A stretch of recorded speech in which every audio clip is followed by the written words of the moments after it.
오늘도 잉글랜드가 좀비 축구가 뭔지 제대로 보여줬습니다. 그리고 전반전에는 경기력이 많이 개선된 것도 보여줬는데요. 잉글랜드의 경기력 개선을 가져온 변화가 뭔지 알아보도록 하겠습니다. 첫 번째 변화는 해리케인의 활동 범위입니다. 해리케인이 평소보다 많이 내려오고 평소보다 좌우로 넓게 움직였습니다. 아래에서 미드필더처럼 경기를 풀어줄 때가 많았죠. 토트넘 때 해리케인 느낌으로요. 실제 경기 장면입니다. 해리케인이 가운데 포켓 공간이 빈 걸 확인하고 그쪽으로 내려가 줍니다. 그리고 라이스에게 받은 공을 마이누에게 바로 돌려줍니다. 센터백 더브레이가 케인을 따라서 나왔고 그렇게 생긴 뒷공간을 포든이 공략해줍니다. 마이누가 포든을 보고 패스를 넣어주죠. 물론 정확하지 않아서 공격은 실패했지만 이런 장면들이 많이 나와서 공격 기회가 평소보다 많이 났던 잉글랜드입니다. 해리케인은 하프라인 아래까지 내려올 때도 있었습니다. 이때 네덜란드 센터백 더브레이는 여기까지 따라오는데요. 그러면서 네덜란드 수비진 가운데엔 큰 구멍이 뚫렸습니다. 여기로 벨링엄, 마이누, 포든 누구든 들어가도 되죠. 이렇게 케인이 넓은 범위로 움직이면서 네덜란드 수비진의 대형이 꼬이기 시작합니다. 어떤 선수가 그 빈 공간을 채울지, 잉글랜드 선수 중에 한 명이 그 빈 공간으로 뛰어들어갈 때 누가 그걸 따라갈지, 이런 문제들이 되게 애매해졌고 네덜란드 수비진에 혼란을 줄 수 있었죠. 잉글랜드의 두 번째 변화, 반대 전환 롱킥이 다른 경기보다 많아졌습니다. 반대 전환은 상대 수비진 전체를 한 번에 움직이게 만들기 때문에 상대 수비 대형이 컴팩트하게 구성되는데 어려움을 줍니다. 즉 상대 수비 밸런스를 흔들 수 있다는 거죠. 반대 전환 패스는 보통 반대에 비어있는 선수가 있을 때 나옵니다. 그 말은 네덜란드 수비진이 공 쪽으로 쏠려 있다는 얘기겠죠. 그래야 비어있는 선수가 나올 테니까요. 여기서 라이스가 넓은 시야를 바탕으로 반대쪽에 있는 워커에게 롱패스를 넣어줍니다. 워커에게 공이 도착한 순간 네덜란드 수비 10명은 뛰어오는 체력을 쓰게 됩니다. 그리고 좌우 앞 뒤 보면서 수비 대형도 맞춰야겠죠. 인간이 기기가 아니므로 10명이 전부 완벽하게 수비 대형을 회복하지 못할 겁니다. 그때가 잉글랜드의 기회가 되겠죠. 이 장면이 잉글랜드 반대 전환의 정점을 보여주는 장면입니다. 사실 네덜란드는 이 수비 라인을 유지하고 있었을 때는 사카가 오프사이드라서 공을 받을 수 없었습니다. 근데 워커는 온사이드였기 때문에 뒷공간을 공략하려는 움직임을 가져가죠. 그때 아케가 눈치채고 후방으로 빠지면서 워커를 커버해줍니다. 그러면서 네덜란드 수비 라인은 일자가 깨지는데요. 그때 사카는 온사이드가 되면서 반대쪽에 프리한 상황을 맞습니다. 그리고 라이스가 좋은 반대 전환 패스를 넣어주죠. 제자리에 서 있지 않은 워커의 희생적인 움직임, 이게 사카 쪽으로 갈 수 있는 세팅을 만들어준 겁니다. 사카가 공을 잡은 순간 두 명이 사카를 마크합니다. 그러면서 네덜란드의 포백 앞 공간은 텅텅 비어버리죠. 이때 사카가 열려있는 포든에게 패스, 여기서 포든이 미친 가마차기를 선보였지만 골대에 맞고 나가버립니다. 자 여러분, 여기서 사카까지 도달하는 이 순간에 공이 땅볼로 천천히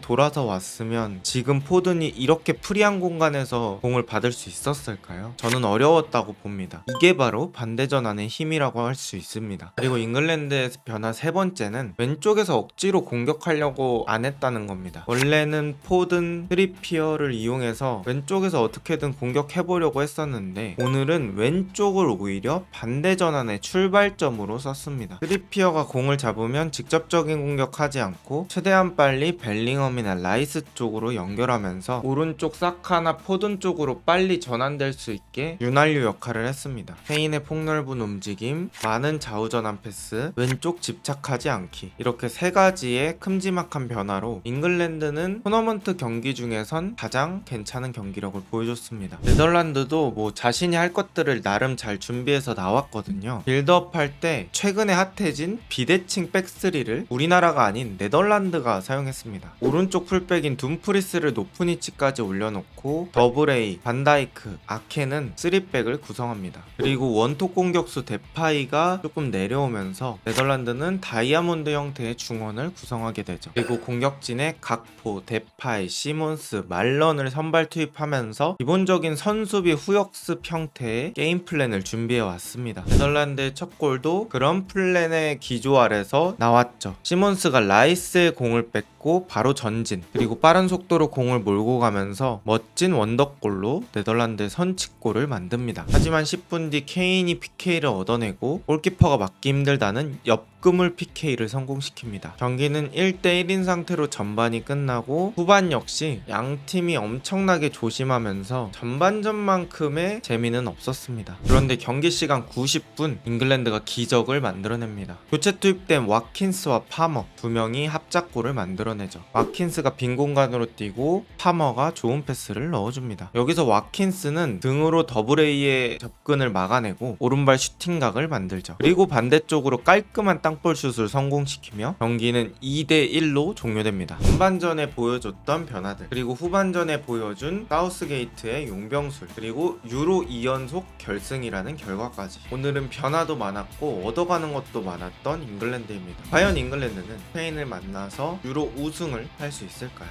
오늘 영상은 여기까지입니다. 좋은 하루 되세요.